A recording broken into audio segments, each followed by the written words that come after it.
तो welcome dear students, मैं एजाज फिर से एक बार आपका वेलकम करता हूं, स्वागत करता हूं। तो आज की इस वीडियो में हमारे सामने यहां प्रश्न है कि भूमंडलीकरण के भारत पर प्रभाव को स्पष्ट करें। यानी भूमंडलीकरण का भारत पर क्या प्रभाव पड़ा, क्या इफेक्ट पड़ा, क्या असर पड़ा, इसी बात को हमें उत्तर में स्पष्ट करना है, मतलब बताना है। तो उत्तर को बेहतर ढंग से समझने से पहले आप यहां पे समझ लो कि ये भूमंडलीकरण क्या होता है। देखिए, भूमंडलीकरण का मतलब ये होता है कि भूमि के, देखिए यहां पे भूमि का मतलब होता है जमीन और भूमंडल का मतलब पूरे जमीन को, पूरे पृथ्वी को भूमंडल बोलेंगे।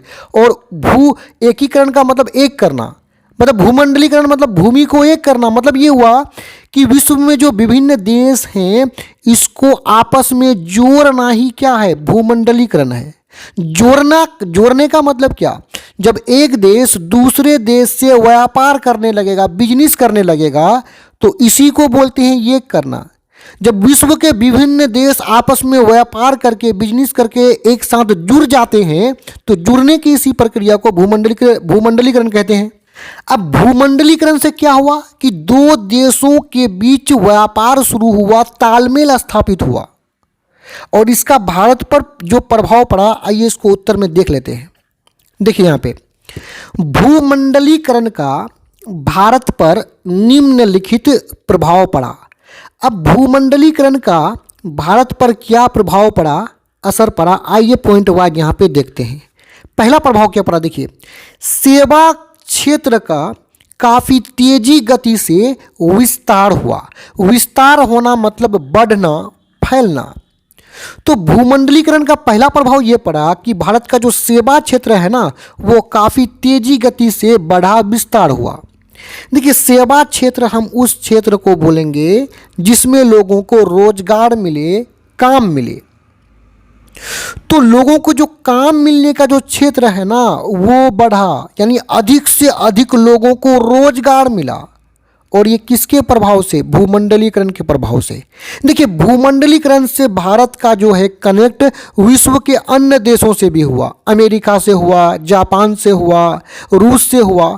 तो इससे क्या हुआ कि अपने देश में नए नए फैक्ट्री खोले गए तो लोगों को अधिक रोजगार मिला। और रोजगार मिलना मतलब क्या, सेवा क्षेत्र का विस्तार होना। आगे देखिए, रोजगार के नए नए अवसर खुले।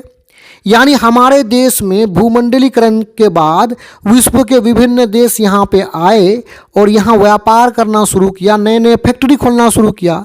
और इन फैक्ट्रियों में भारत के लोगों को रोजगार के नए नए अवसर मिले, नए नए मौका मिले। आगे तीसरा पॉइंट में क्या है, आइए इसको देखते हैं। तीसरा पॉइंट में है कि विभिन्न देशों की वस्तुएं भारत में उपलब्ध होने लगा। देखिए, भूमंडलीकरण के बाद भारत विश्व के विभिन्न देशों से जुड़ा। कौन जुड़ा, भारत जुड़ा। तो विश्व के विभिन्न देशों की वस्तुएं भारत आने लगे, जिससे अपना भारत में क्या हुआ कि विश्व के विभिन्न देशों के वस्तुएं अपने भारत में मिलने लगे।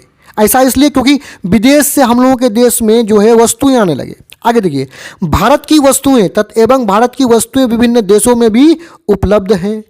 अब ये क्या कह रहा है कि भारत विश्व के विभिन्न देशों से जुड़ा तो भारत भी अपने वस्तुओं को दूसरे देश में भेजने लगे, तो दूसरे देश में भी भारत की वस्तुएं मिलने लगे। आगे देखिए, अगला पॉइंट है सूचना एवं प्रौद्योगिकी। सूचना का अंग्रेजी होता है इंफॉर्मेशन और प्रौद्योगिकी का अंग्रेजी होता है टेक्नोलॉजी। तो सूचना एवं प्रौद्योगिकी मतलब इंफॉर्मेशन टेक्नोलॉजी के क्षेत्र में भारत आज विश्व के अग्रणी देश बन पाया। लास्टवा पॉइंट है विभिन्न देशों में भारतीयों को रोजगार मतलब काम धंधा मिला आदि।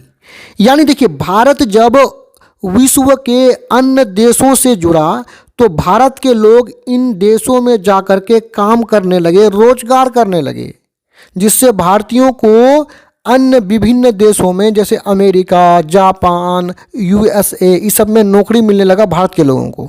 तो यहाँ पे ये वीडियो समाप्त होता है। मैं उम्मीद करता हूँ वीडियो आपको समझ में आया होगा। बहुत बहुत धन्यवाद।